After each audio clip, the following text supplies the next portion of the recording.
তো ইবাদত করো যতক্ষণ পর্যন্ত নিশ্চিত বিশ্বাসী না। হাত্তা ইয়াকিন, ইয়াকিন মানে নিশ্চিত বিশ্বাসী। বিশ্বাস কয় রকমের আছে? হ্যাঁ, এটা হচ্ছে আমানু বিশ্বাস। আমানু মানে বিশ্বাসী হওয়া, আর একিন, একিন মানে আমানুর স্তরের পরের স্তর। তবে যতক্ষণ পর্যন্ত তুমি একিন স্তরে না পৌঁছাও, নিশ্চিত বিশ্বাসী না হও, ততক্ষণ পর্যন্ত তুমি ইবাদত করো। এটা একটা আয়াত। আবার এই আয়াতে প্রমাণ হচ্ছে যে অনেকেই বলে যে আমাদের নবী মোহাম্মদ সাল্লাল্লাহু আলাইহি ওয়াসাল্লাম সারা জীবন ইবাদত বন্দেগী করেছে। হ্যাঁ, এটা শোনা যায়। নবী মোহাম্মদ সাল্লাল্লাহু আলাইহি ওয়াসাল্লাম যদি মৃত্যু পর্যন্ত ইবাদত বন্দেগী করেই থাকে, তাহলে ইবাদত বন্দেগী করার মেন লক্ষ্য হচ্ছে তো নিশ্চিত একিনে পৌঁছানো, তাই তো? তাহলে নবী মোহাম্মদ সাল্লাল্লাহু আলাইহি ওয়াসাল্লাম নিশ্চিত একিনে পৌঁছায়নি, তাই ইবাদত করেছে। এমনটা কি মানা যাবে নাকি? এমনটা কি হয় নাকি? তাহলে আমরা জানি যে নবী মোহাম্মদ সাল্লাল্লাহু আলাইহি ওয়াসাল্লাম নিশ্চিত একিন হয়েই বিশ্বাস অর্জন করেই তো নবুয়ত পেয়েছে। তাহলে নবী মোহাম্মদ সাল্লাল্লাহু আলাইহি ওয়াসাল্লাম সারা জীবন ইবাদত বন্দেগী করেছে, এই কথাটা এই আয়াতের বিপরীত কথা হয়ে যায়। এখন উনি ইবাদত বন্দেগী করে একিন স্তরে পৌঁছিয়ে তারপরে নবুয়ত পেয়েছে। নবুয়তে হওয়ার আগেই তিনি আর ইবাদতের স্তর শেষ। এই আয়াত অনুসারে আমরা যেটা বুঝলাম যে তুমি ততক্ষণ পর্যন্ত ইবাদত বন্দেগী করো যতক্ষণ পর্যন্ত একিন স্তরে না পৌঁছাও, নিশ্চিত বিশ্বাসী না হও। একজন ব্যক্তি নিশ্চিত বিশ্বাসী হয়ে যাওয়ার পরে তার ইবাদত বন্দেগীর আর কোনো প্রয়োজন নাই। সে তখন কি করবে? তার জন্য দিন কায়েমের ব্যাপার। সূরা সূরা 13 নম্বর আয়াত দেখো। হ্যাঁ, তোমরা তোমাদের দিনকে কায়েম করো। তখন তার কর্মটা কি? তার কর্ম হচ্ছে তার দিন কায়েম করা। তো ঠিক এই বিষয়টা আমি মনে করি যে সূরা হিজরের 99 নম্বর আয়াতের যে যুক্তি মানে যে আয়াতের উদ্দেশ্য যেটা, যে তোমরা নিশ্চিত বিশ্বাসী না হওয়া পর্যন্ত ইবাদত বন্দেগী করো, নিশ্চিত বিশ্বাসী হওয়ার পরে তুমি দিন কায়েমের জন্য তোমার শ্রমটা দিবা।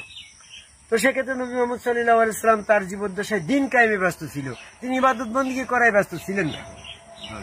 আরেকটা পয়েন্ট আমি যেটা মনে করি যে আমি কোরআন গবেষণা করে দেখলাম যে নবীর প্রতি, নবী মুহাম্মদের প্রতি সালাত কায়েমের নির্দেশ হয় নাই। কারণটা কি? এরা আগের নবীদেরকে সালাত কায়েমের নির্দেশ দিয়েছে। এখন সেই সমস্ত নবীদের সময় বা সেই সমস্ত নবীদের ক্ষেত্রে হয়তো সালাত কায়েম তার অসমাপ্ত ছিল, বা এরকম ভাবে তাদের প্রতি সালাত কায়েমের নির্দেশ দিয়ে তাদের সালাতের প্রতি আরো বেশি আগ্রহশীল করা হয়েছে। যেহেতু নবুয়তি এখনো শেষ হয় নাই, নবুয়তি শেষ দিন যার মাধ্যমে সূরা আহজাবের 40 নম্বর আয়াতে বলছে তোমাদের ভিতরে এই নবী মুহাম্মদ সাল্লাল্লাহু আলাইহি ওয়াসাল্লাম কারোর কোনো পুরুষের পিতা নয়, তিনি শেষ নবী। তাহলে ওনার পর তার কোনো নবী নেই। তাহলে এই নবীকে যদি এখনো সালাত কায়েমের নির্দেশ দেয়, তাহলে শেষ নবী পর্যন্ত তোমার সালাত কায়েমই হইল না, তোমার সালাতের আবার কায়েম করার জন্য আর ফিরে আসবে যে সে করবে। এই জন্য আল্লাহ পাক কত সতর্ক ভাবে কোরআন শরীফটা নাজিল করেছে। দেখো যে কোরআনের কোথাও কোনো আয়াতে বলে না হে মুহাম্মদ তুমি সালাত কায়েম করো। কি নাজমুল কথাটা বুঝতে পারছো? তাহলে সালাত কায়েমের নির্দেশ নবী প্রতি আসে নাই। অনেকে আমাদের বলে যে নবী এরকম ভাবে 5 ওয়াক্ত সালাত আযান দিয়ে জামাতের সাথে পড়িয়েছে। আচ্ছা, যদি উনি নামাজ কায়েম করার জন্য এই সমস্ত অনুষ্ঠানগুলো করে থাকে, তাহলে ওনার ওই অনুষ্ঠান করে এটা প্রমাণ হয় যে নবী সালাত কায়েম হয় না, বাকি ছিল। আর ওনার যদি সালাত কায়েমই বাকি থাকে তো উনি নবীয়ত পাইল কি করে? আর আমার একটা প্রশ্ন বিধর্মীরা করতে পারে না, আমরা বিধর্মীদের কেন সুযোগ দেব? তারপরে যদি বলে যে না, কোরআনের একটা দেখা যাচ্ছে যে যুদ্ধক্ষেত্রে নবীর প্রতি সালাত কায়েমের নির্দেশ এসেছে, সে আজকে রিসার্চ করে আমি দেখেছি সূরা নিসার 102 নম্বর আয়াতে বলছে ইযা কুনতা ফীহিম ফাআকামাতা লাহুমুস সালাতা, যখন তুমি তাদের সাথে থাকবে, ফাআকামাতা লাহুমুস সালাতা, তুমি তাদের সালাতটা এইভাবে কায়েম করবে। তাদের সালাত, তাদের বলতে তো নবীর সাথে যারা ছিল তাদের জন্য, ওই মুমিনদের জন্য সালাত কায়েম। এরকম ভাবে বলা হয়েছে হে মুমিন তোমরা সালাত কায়েম করো, সূরা বাকারা 277 নম্বর আয়াত। কিন্তু এই নবীকে হে নবী তুমি সালাত কায়েম করো, হে মুহাম্মদ তুমি সালাত কায়েম করো আয়াত আসে নাই। সূরা নিসার 102 নম্বর আয়াতে যে বলল ফাআকামাতা লাহুমুস সালাতা, অতঃপর তুমি তাদের সালাতটা এইভাবে কায়েম করাবে। হ্যাঁ, যে সে কিভাবে কায়েম করবে এ ব্যাপারে অনেক আমার ভিডিও দেওয়া আছে, আমি ওখানে কথা বলবো না। এখন নবীর প্রতি যদি সালাত কায়েমের নির্দেশ আসতো, তাহলে কিন্তু কুম শব্দ আসে তোমাদের সালাতটা, তো তোমাদের শব্দ আসে নাই, লাহুমুস সালাতা তাদের সালাত। তাদের মানে কি? নবীর বাইরে যারা ছিল ওই সময় নবীর সাথী ছিল, সাহাবাদের জন্য নির্দেশনা দিয়েছে। তাহলে সালাত কায়েমের নির্দেশনা মুমিনদের জন্য। হ্যাঁ, এরকম ভাবে যারা এরকম মুমিন হয় নাই এই মানে মানে এরকম ভাবে যাদের সালাত কায়েম অসমর্থ ছিল তারা সালাত কায়েম করেছে। নবী সালাত কায়েম করেছে এটা যদি দেওয়া হয় তা নবীর সালাত কায়েম বাকি ছিল তো নাকি? নবীর সালাত কায়েম কি বাকি ছিল না? সালাত কায়েম বাকি থাকলে তো তুমি নবুয়ত পাই না। আমরা একজন বলতে চাচ্ছি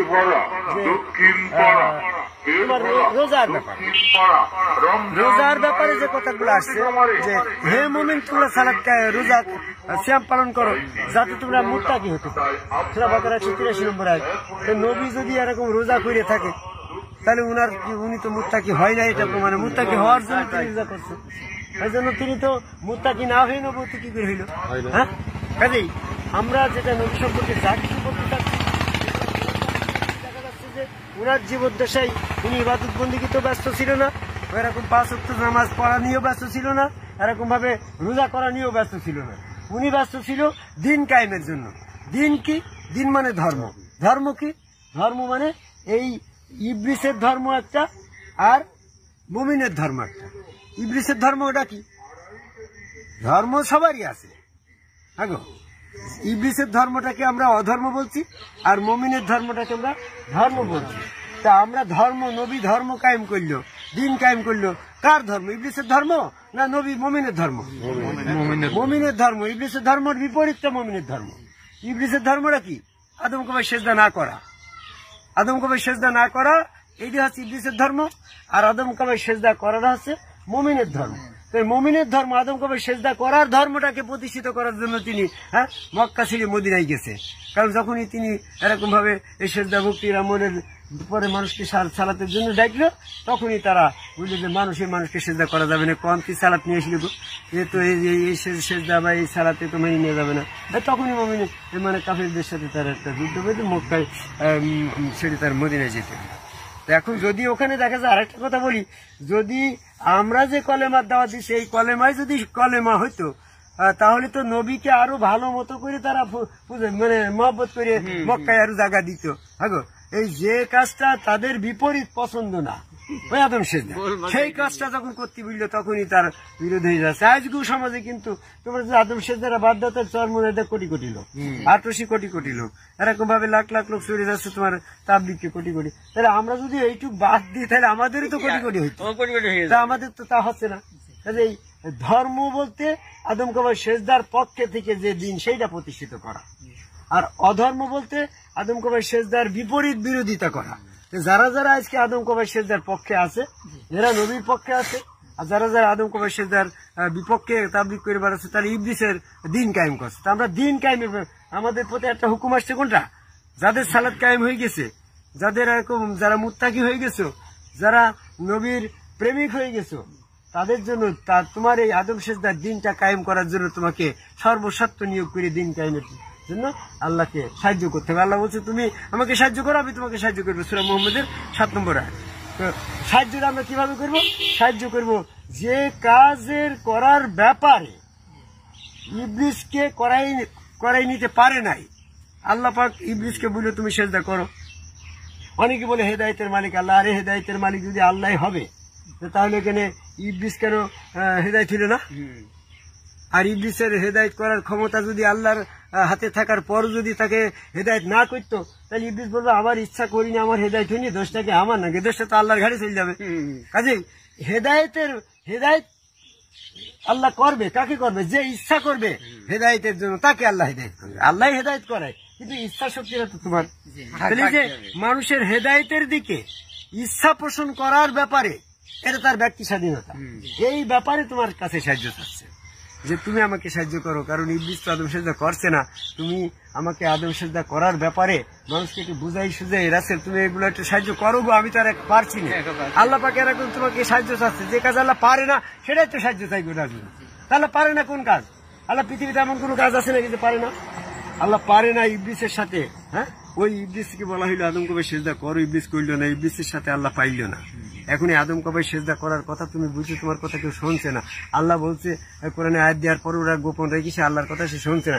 এই জন্য আল্লাহ সূরা মুহাম্মদের ৭ নম্বর আয়াতে হইলো যদি তুমি আল্লাহকে সাহায্য করো আল্লাহ তোমাকে সাহায্য করবে। তাই আল্লাহ কোন কাজে সাহায্য চাচ্ছে? যে কাজে আল্লাহ পারে না। আল্লাহ পারে না কোনটা? ইবলিসকে দিয়ে আদম কবে সেজদা করার ওই কাজটা আল্লাহ পারে না। এই জন্য আমাদের দিন কায়েমের ব্যাপারে প্রচেষ্টা থাকতে হবে। যারা যারা আদম কবর সেজদা করছে না তাদের কাছে যাই বিভিন্ন যুক্তি দর্শন ফিলোসফি দিয়ে তাদেরকে আদম কবর সেজদার পথে নিয়ে আসা। একজনকে যদি তুমি আদম কবর সেজদার পথে আনতে পারো তুমি আল্লাহকে সাহায্য করলে ভোটের ব্যাপারে। আল্লাহর ওই তোমার বিএনপির ভোট আর আওয়ামী লীগের ভোট, তুমি একটা লোককে বুঝি শুধু আওয়ামী লীগের দিকে নিয়ে আসি, তো তুমি আওয়ামী লীগকে সাহায্য করলে না একটা ভোটে। তো এখন কিছু লোক আছে আদম কবর সেজদা করার না দলে তারা ইবলিসের দলে, আর যারা যারা আদম কবর সেজদা করছে তারা আল্লাহর দলে। তো তুমি বুঝি শুঝি একজন ওই ইবলিসের দল থেকে একটা ভোটার মতন এরকম নিয়ে আসলে আদম কবর সেজদা, তাহলে আল্লাহর একটু সাহায্য হইলো, আল্লাহ তোমাকে তখন সাহায্য করবে। এই জন্য সূরা মুহাম্মদের 7 নম্বর আয়াতে বললে যে যদি তুমি আল্লাহকে সাহায্য করো আল্লাহ তোমাকে সাহায্য করবে। তা আমাদের বর্তমান মুমিনদের কাজ হচ্ছে, যারা মুত্তাকি হয়ে গেছে তাদের কাজ হচ্ছে তোমার দিন কায়েমের নির্দেশনা দেওয়া। তো আমরা এই জায়গায় এসে যেটা বুঝলাম যে নবীর প্রতি সালাত কায়েমেরও নির্দেশ হয় নাই, তার মানে উনি সালাত কায়েম করেই তো অনুভূতি পেয়েছে। নবীর প্রতি ইবাদত বন্দিগিরও নির্দেশ হয় নাই, কারণ তিনি তো ইবাদত বন্দিগি করেই তো মুমিন হয়েছে। এরকম ভাবে নবীর প্রতি রোজারও নির্দেশ হয় নাই, কারণ তিনি রোজা হওয়ার যে উদ্দেশ্য সেটা মুত্তাকি হওয়া, উনি তো মুত্তাকি হয়েই তো নবীর পেয়েছে। তাহলে আমরা এই সমাজে নবীর প্রতি যে মিথ্যারোপ গুলা করছি, যে উনি 5 ওয়াক্ত নামাজ পড়িয়েছে, আযান দিয়ে ইমামতি করেছে, এগুলো সব ভিত্তিহীন কথা, মিথ্যা কথা। নবীর প্রতি মিথ্যারোপ করা থেকে বিরত থাকি, কারণ নবীর প্রতি যারা মিথ্যারোপ করে মূলত তারা আল্লাহর প্রতি মিথ্যারোপ করে। আল্লাহ নবীর প্রতি যারা মিথ্যারোপ করে তারা সবচেয়ে বড় জালিম। সূরা হুদের 18 নম্বর আয়াত। আমরা জালিমদের সঙ্গ ধারণ না করি, মুমিনদের সঙ্গ ধারণের জন্য কোরআনের পথে আসি, কোরআন অনুসরণ করি, কোরআন মোতাবেক বলি, কোরআন মোতাবেক চলি, কোরআন মোতাবেক সমস্ত কাজকর্ম করি। তাই আল্লাহ বলছে কোরআন তোমাদের বিধান স্বরূপ দেওয়া হয়েছে, বিধান মোতাবেক ফয়সালা যারা যায় না তারা জালেম ফাসিক কাফের। হ্যাঁ, সূরা মাইদা 44-45 নম্বর আয়াত। তো আমরা কোরআনের পথে এসে আদম কবর সিজদার প্রেমিক হয়ে যার যার গুরু তার রসুল সুরতে আল্লাহকে বিশ্বাস করে সিজদা ভক্তির মাধ্যমে শয়তান থেকে মুক্তি পাওয়ার এই প্রত্যাশা রেখে এই পথে আসার জন্য সকলকে আহ্বান করি। জয় গুরু।